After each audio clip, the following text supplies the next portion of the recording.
And I would have some disagreements with him there, for sure. Right. I think he's wrong. I think He's really being charitable to George Soros. Not This is necessarily crazy. I wouldn't be so the Koch fucking brothers, charitable to Soros. I think are wrong.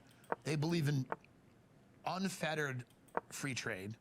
They believe in open borders because they don't want to pay anyone a wage. So if they open all the borders and everyone comes in, they go, do it for $1. Shit. Yeah. This is why the Koch brothers, they don't love El Salvadorian people. You know what I mean? Like, they're not like, we need more cultural diversity. They want to pay people the least amount that they can. I think they're wrong. Do I think that they're these Machiavellian evil types? Well, sure. Anyone in a suit that's a billionaire who lives on Park Avenue can fit into that and might be. But all we can say about a lot of these people is that they're wrong. Bill Gates is, I think, wrong when you're mandating people's personal health choices. I think you're wrong. Right. I don't know why he's buying up farmland. I don't know. That's creepy. What is up with all these like real estate purchases you see from the billionaire I think class? people want to own. I think people want to own resources directly, and I think they feel like you see this a lot in Europe right now, in the Netherlands, where corporate, small farmers are protesting all the time because they're putting all these new standards in place that make it harder to be a small farmer, greenhouse gas emission standards, things like that.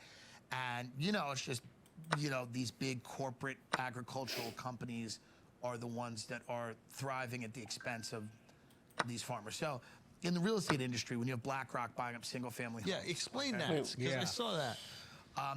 During BlackRock is this massive hedge fund. Yeah, right? During the pandemic, there was a lot of rent relief, and some mortgage relief and stuff like that, right? And what ended up happening was it ended up being, a transfer of wealth. All these bailouts went to these big corporations, right? Yeah.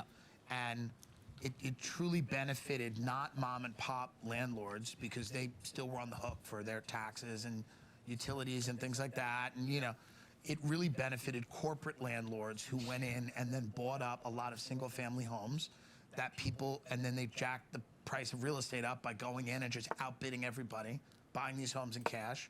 And now people have been priced out of home ownership, and now they're renting the homes that are owned by BlackRock. Up until recently, they kind of got out of the real estate game because they were taking a little heat. They were getting a lot of bad press, and things. They're like, now we're buying at the height of the market, rates suck, whatever. Yeah. They backed out, but up until recently, they were, I think, the biggest corporate buyer of U.S. residential real estate, and they've priced a generation of people out of owning a home.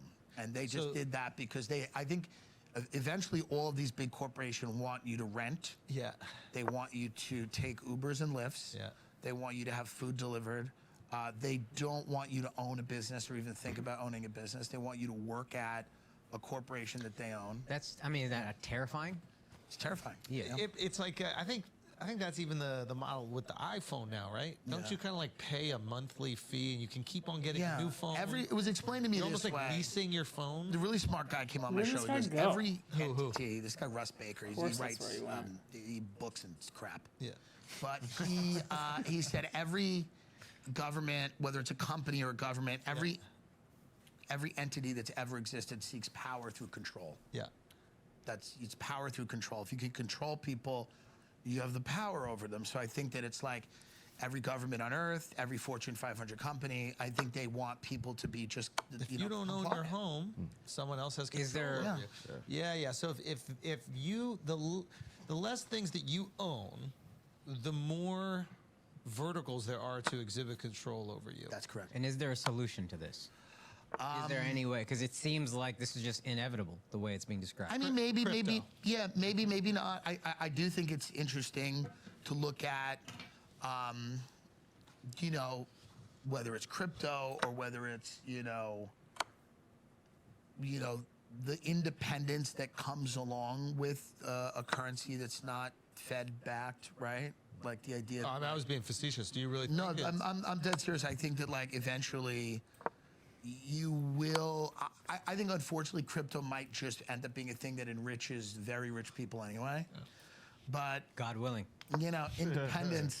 independence. You have to fight for it. You have to keep fighting for it forever throughout history. That's the whole thing. You You have to just keep fighting for your independence. It didn't end with the Revolutionary War. So this is where I give my big speech at the end here. Go. Like Katie Porter, like Big Mama. Yeah.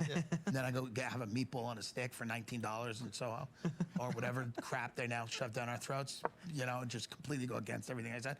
But you just have to keep fighting. You just have to carve out ways that you individually can depend on less people. Yeah. And create communities. I think communal living is going to be a big deal.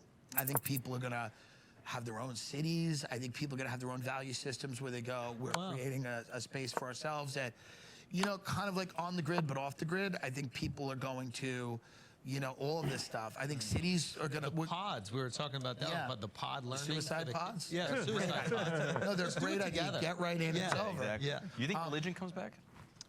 Yeah, but I think the thing with religion is always